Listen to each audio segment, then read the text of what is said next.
तुमने अभी कहा मार्सिया? उसने विस्मय से पूछा। उसका चेहरा चकाचौंध रोशनी में स्तब्ध था। विस्फोट की दहाड़ और चट्टानों के टूटने की आवाज के बीच एक नाम अभी अभी बोला गया था, जिसने शिरोन को हिला दिया। लगभग तुरंत ही विस्फोट के उग्र पंजे नीचे गिरे, जिससे एक भयानक कंपन हुआ। एक भयंकर विस्फोट हुआ। भयानक दबाव ने सब कुछ दूर फेंक दिया और सब कुछ विनाशकारी आग के समुद्र में डूब गया। तत्काल शिरोन का चेहरा सख्त हो गया। उसकी नीली आंखें ठंडी चमक से चमक उठीं। तर्क की एक धारा अचानक बिजली की तरह दौड़ गई। उसका मन बेमेल टुकड़ों से उलझ गया। ये क्या हो रहा है? पैरट गैंग और क्ले मार्सिया? उसका नाम यहाँ क्यों आ रहा है? विस्फोट के बाद नीचे का दृश्य उजाड़ था, जहां एक इमारत को आग की लपटें खा रही थीं। उसी समय दशुका की राजधानी में जादू संघ का मुख्यालय शहर के बीचों बीच एक टावर के रूप में खड़ा था, जो भूरे और उदास आकाश को भेद रहा था। इसकी वास्तुकला प्राचीन और राजसी दोनों थी, जो गिरती रात में एक ठंडी शक्ति का प्रतीक थी। टावर के अंदर गहरे स्थित एक अंधकारमय पूछताछ कक्ष में हवा, खून और डर की गंध से भरी हुई थी। लुकास, एक बी लेवल का भागा हुआ अपराधी, एक कुर्सी से बंधा हुआ था।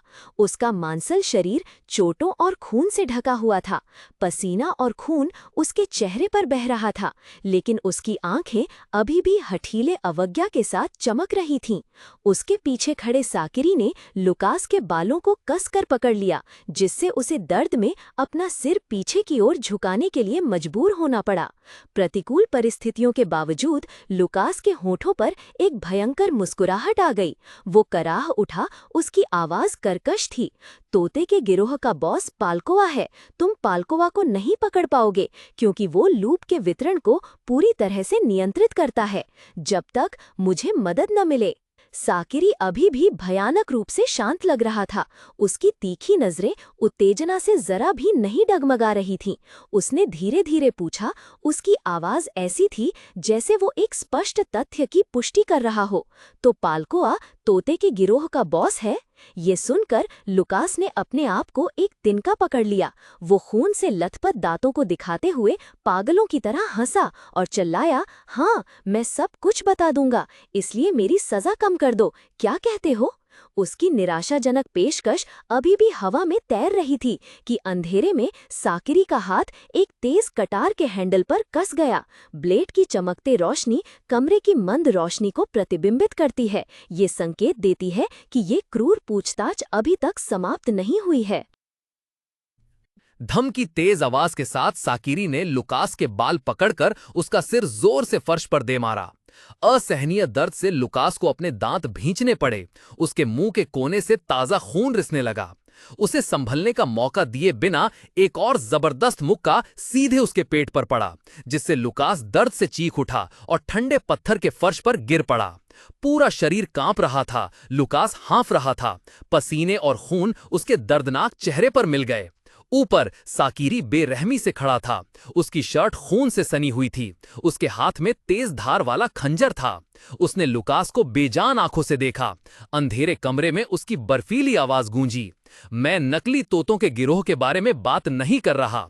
मुझे बताओ, असली तोतों के गिरोह का सरगना कौन है? साकिरी ने इतना कहकर लुकास के कंधे पर पैर रखा। जूते की नोक उसकी पीठ पर बने जटिल तोते के टैटू पर जोर से दबाई। साकिरी ने दांत पीसते हुए कहा, 7 साल पहले से। भाड़े के सैनिकों की टुकड़ी तोता, ये नाम जैसे दूर की कोई छवि याद दिलाता है। सुनहरा प्रतीक वाला गहरा लाल झंडा जो गर्व से फहराता हुआ एक बीते हुए अतीत का अवशेष है। लुकास का जख्मी शरीर ठंडी फर्श पर खून से लथपथ पड़ा था। ऊपर से नीचे देखते हुए साकिरी ने ठंडे स्वर में कहा। उसकी आवाज में कोई भावना नहीं थी, जबकि उसके हाथ एक टैबलेट पर चल रहे थे, जिसमें लाल झंडे के नीचे एक शक्तिशाली सेना की छवि दिखाई दे रही थी। तुम उन महान भाड़े के सैनिकों के बारे में जानते हो, जिन्होंने किंगडम ऑफ एरोन को नष्ट करने के बाद लगभग इस पूरे देश को बर्बाद कर दिया था। उन पर हमारे घात लगाने के प्रयास विफल रहे और बचे हुए सदस्य अभी भी पूरे महाद्वीप में घूम रहे हैं। अब बॉस उस संगठन को एक बार फिर से जीवित करने की कोशिश कर रहा है, फॉलिंग सेंट कही जाने वाली महिला के माध्यम से। उस उपनाम को सुनकर लुकास बुरी तरह कांपने लगा। उसका पूरा शरीर बेकाबू आतंक में झटके खा रहा था। साकिरी ने टैबलेट को लुकास के चेहरे के सामने किया। स्क्रीन पर एक वांछित पोस्टर था जिसमें एक महिला का चित्र था जिसकी आंखें खाली और भयावह थीं। उसने आगे कहा, एक क्लास ए क्रिमिनल और एक क्लास ए पॉलिटिकल क्रिमिनल, क्ले मार्सिया। वो हर जगह मौजूद है लेकिन कहीं भी नहीं है। लुकास का चेहरा विकृत हो गया। उसने अपने दांत पीस लिए, ठंडा पसीना बहने लगा। उसकी आंखें उस नाम और तस्वीर को देखकर डर से चौड़ी हो गईं। साकरी ने तनावपूर्ण चेहरे के साथ रिपोर्ट की। उसके गाल पर सूखे खून ने उसकी आंखों में थकान को और भी बढ़ा दिया। उसने मार्सिया की तस्वीर वाला वांछित प्रोफाइल उठाया। उसकी आवाज में निराशा झलक रही थी। उसे ढूंढना असंभव है। हर गवाह अलग अलग बात कहता है और हमें यह भी नहीं पता कि वो जादूगरनी है या नहीं। साकरी ने निराशा में खुद से पूछा, आखिरकार उस महिला की क्षमताएं क्या हैं? एक अन्य कमरे में बड़ी खिड़की से आ रही धुंधली रोशनी में एक आकृति दिखाई दी। मार्सिया पीठ करके खड़ी थी। उसके काले बॉब बाल हल्के से हिल रहे थे। उसकी लाल आंखें अंधेरे में चमक रही थीं और उसकी नंगी पीठ पर एक बड़ा जटिल टैटू था जिसमें एक तोता अपने पंख फैलाए हुए था। वो तोता गिरोह के अड्डे में दाखिल हुई, सीधे मोटे ताजे सरदार का सामना करते हुए। पालकोआ, उसने आवाज लगाई। उसकी आवाज ठंडी और दृढ़ थी। उसकी आंखों में एक लाल चमक कौंधी। एक शक्तिशाली आवाज में उसने आदेश दिया, लूप से बाहर निकलो। तत्काल ही एक जोरदार धड़ाम की आवाज आई। मार्सिया ने क्रूर शक्ति के साथ पालकोआ के बालों को पकड़ लिया और उसके सिर को जोर से मेज पर दे मारा, जिससे वो टूट गई। ये दृश्य देख के गिस इतना हक्का बक्का रह गया कि उसके मुंह से एक शब्द भी नहीं निकला। उसका चेहरा नीला पड़ गया था, आंख पर लगे घाव से खून रिस रहा था, लेकिन शारीरिक दर्द उस चरम सदमे के सामने कुछ भी नहीं था जो उसकी खुली आंखों में स्पष्ट रूप से दिख रहा था। ठंडी फर्श पर पालकोआ, क्रूर नेता, मुश्किल से हाथों के बल खड़ा हो रहा था। माथे पर लगी चोट से खून बह रहा था, जिससे उसका आधा चेहरा लाल हो गया था। तोती के टैटू वाला हाथ जमीन पर कसकर टिका हुआ था, गुस्से से कांप रहा था। उसकी आंखें उग्र रूप से चमक रही थीं। तोता गिरोह के असली नेता को देखते हुए घृणा और आक्रोश से भरी हुई थीं। उसने गुस्से में कहा, उसके शब्द जैसे दांतों के बीच से निकले हों, क्यों, तुम क्यों आए? खून सूखकर पालकोआ की पलकों पर चिपक गया था। गिस सामने के दृश्य को घूर रहा था। उसे अपनी आंखों पर विश्वास नहीं हो रहा था। क्या ये वही पालकोआ है जिसे मैं जानता हूँ? पालकोआ ने मुंह फेर लिया। उसकी आवाज में कड़वाहट साफ झलक रही थी। हमें उस घटिया एरोन साम्राज्य में फेंकने के बाद। उसने अपनी मुट्ठी इतनी जोर से भींच ली कि उंगलियों के जोड़ सफेद पड़ गए। फिर उसने ऊपर देखा। उसके सोने के दांत भयानक तरीके से चमक रहे थे। अब तुम आकर पारिवारिक नाटक करना चाहते हो? अव्यवस्था के बीच पालकुआ अत्यधिक क्रोध में कांप रहा था। उसकी गर्दन की नसें फूल गईं जब उसने अंधेरे कोने में शांत आकृति की ओर दहाड़ा। तूने सभी को मार डाला, मेरे परिवार, मेरे भाई और मेरे दोस्तों को, सिर्फ इसलिए कि तू एक मूर्ख की तरह धोखा खा गया। उसके क्रोध के विपरीत मार्सिया केवल थोड़ा सा मुस्कुराई। उसकी लाल आंखें खिड़की से आने वाली धुंधली रोशनी में ठंडी और क्रूर दिख रही थीं। एक पल में यादें उमड़ पड़ीं, एक धूप वाले दिन की तस्वीर लेकर आईं। मार्सिया एक उज्जवल मुस्कान और दयालुता से चमकती आंखों के साथ खुशी से एक ब्रेड का थैला ऊपर उठा रही थी। वो उस जर्जर कमरे में दाखिल हुई जहां धूल से सने बच्चे जमा थे और थैला आगे बढ़ाया। बच्चे पहले तो हैरान थे, जल्दी से झुंड बना लिए। उनके युवा चेहरों पर खुशी चमक रही थी। एक लड़की जिसकी चोटी बंधी हुई थी, मार्सिया के हाथ से एक ब्रेड लेती है, खुशी से पूरी ब्रेड को गले लगा लेती है और एक बड़ा टुकड़ा काटती है। उसके होंठों पर एक खुश मुस्कान खिल उठती है। भयानक वास्तविकता अचानक वापस आ गई।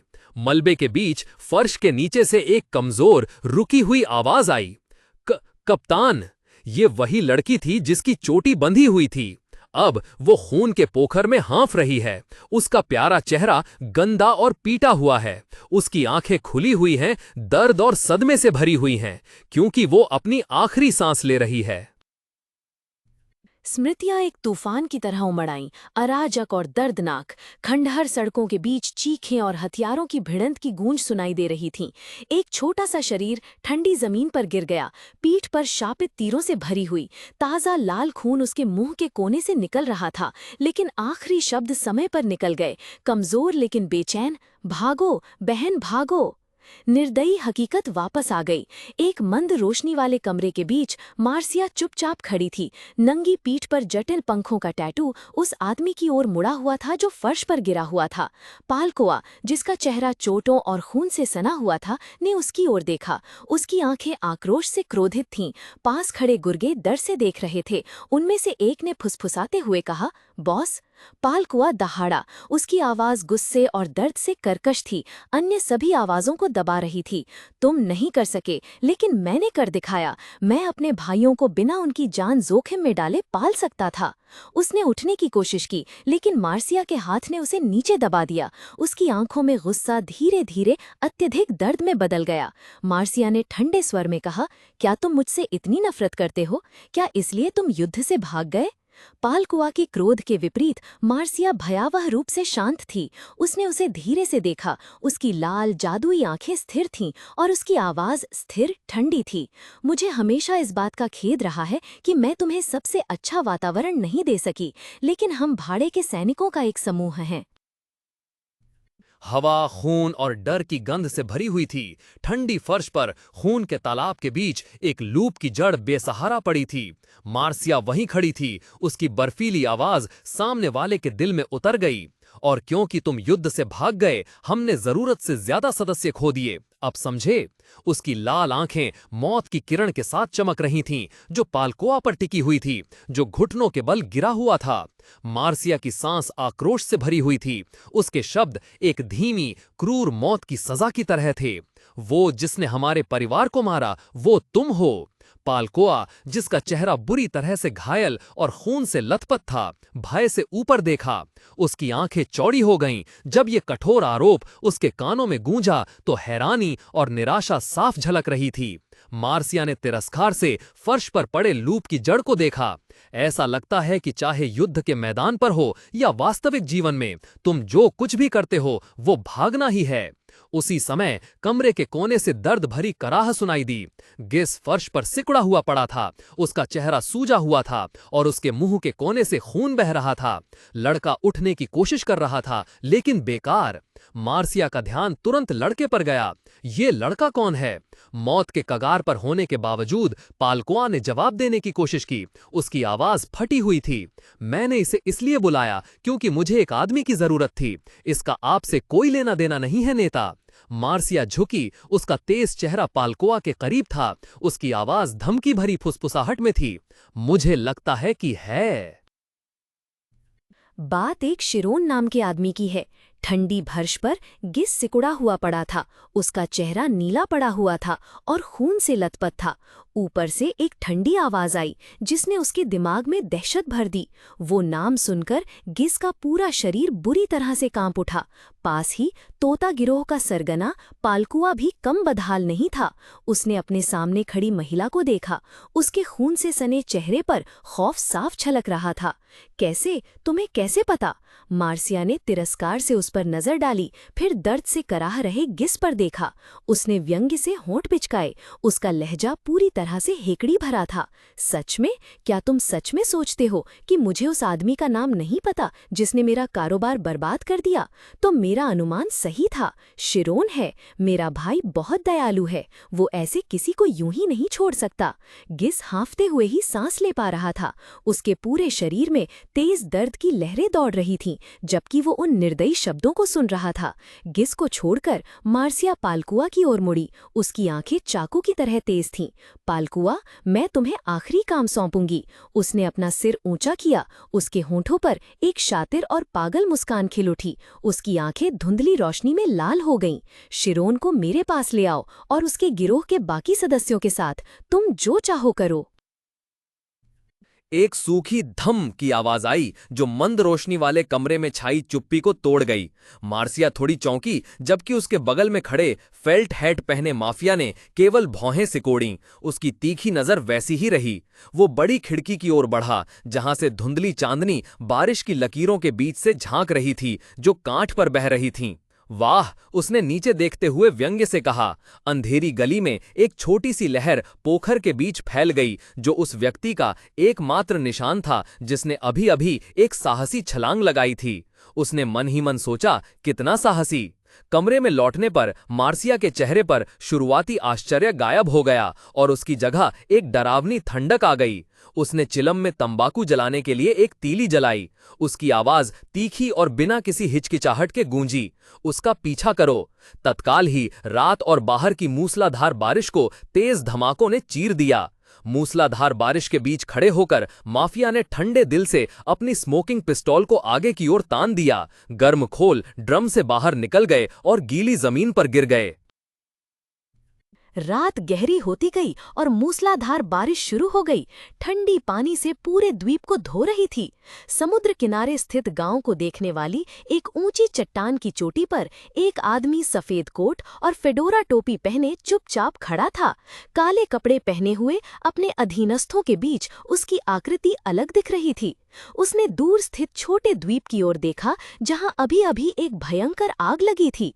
उसकी आंखें तेज और निर्मम थीं, चेहरे पर कोई भाव नहीं था, भले ही बारिश उसके चेहरे पर बरस रही थी। वो खामोशी से द्वीप से उठती आग की एक विशाल लपट को देख रहा था, जिसने लकड़ी के घरों और नारियल के पेड़ों को अपनी क्रूर लपटों में निगल लिया था। फिर वो मुड़कर चला गया। वहां से कुछ दूरी पर घने नम जंगल में शिरोन और उसके दोस्त मौत के जबड़ों से बाल बाल बचे थे। उनके कपड़े फटे हुए थे, मिट्टी से सने हुए थे, जो एक जीवन और मृत्यु के संघर्ष का प्रमाण थे। रियान एक दृढ़ चेहरे के साथ बेहोश पड़े गिस को अपनी पीठ पर लादे हुए था। पीछे एमी चुपचाप खड़ी थी, उसकी आंखें शिरोन की ओर देखते हुए चिंता और दर्द से भरी हुई थीं। शिरोन बारिश में स्थिर खड़ा था, उसके दोनों हाथ मुट्ठी में बंधे हुए थे। उसने दूर जलती हुई आग की ओर देखा, उसकी नीली आंखों में तीव्र क्रोध झलक रहा था। उसने अपने दांत भींच लिए, उसकी आवाज लगभग बारिश की आवाज में डूब गई, लेकिन वो दर्द और दृढ़ संकल्प से भरी हुई थी। क्ले माशिया। बारिश लगातार बरस रही थी, शिरोन के शरीर से गंदगी और पसीने को धो रही थी, लेकिन उसके दिल में दर्द को कम नहीं कर पा रही थी। ठंडी बूंदें उसके उलझे सुनहरे बालों पर लुढ़कती हुई उसकी फटी हुई शर्ट को भिगो रही थी, जो जली हुई निशानों से भरी हुई थी। उसने अपना थका हुआ चेहरा ऊपर आसमान की ओर किया और बारिश को अपने चेहरे पर पड़ने दिया। नीली आंखों में दृढ़ता चमक रही थी और एक दर्दनाक सवाल उसके दिमाग में गूंज रहा था। बारिश की दहाड़ के बीच एक खोई हुई फुसफुसाहट, मैं ही क्यों? शिरोन ने दूर ऊंची चट्टान की ओर देखा, जहां एक भयंकर आग उसके घर को निगल रही थी। काले धुएं के बादल रात के आकाश में घूम रहे थे, लाल लपटों के साथ मिल रहे थे। विस्फोट के बाद पूरा समूह बाल बाल बचा था।